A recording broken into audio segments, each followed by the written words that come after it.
మనందరం ఈ విధంగా నిలబడి మన అభిప్రాయాలను వ్యక్తం చేస్తున్నామంటే ప్రపంచవ్యాప్తంగా హిందూ మతము, హిందూ మత విధానాలు, మన ఆచార వ్యవహారాలు ప్రపంచానికి తెలిసినాయంటే స్వామి వివేకానంద మూలంగా ఈరోజు మనందరం కూడా ఈ విషయాలు తెలిసాయి.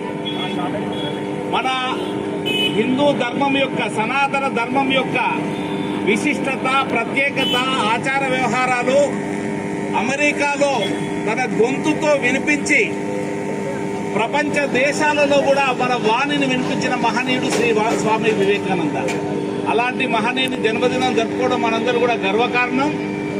మరి అంతేకాకుండా మనందరికీ, ముఖ్యంగా యువకులందరూ కూడా స్ఫూర్తిదాయకుడు. అతని జన్మదినాన్ని భారత ప్రభుత్వము యువజన దినోత్సవంగా, జాతీయ యువజన దినోత్సవంగా ప్రకటించింది. ఆ సందర్భంగా యువకుల్లో ఉండే చైతన్యాన్ని నింపి వాళ్ళ నైపుణ్యాన్ని పెంచి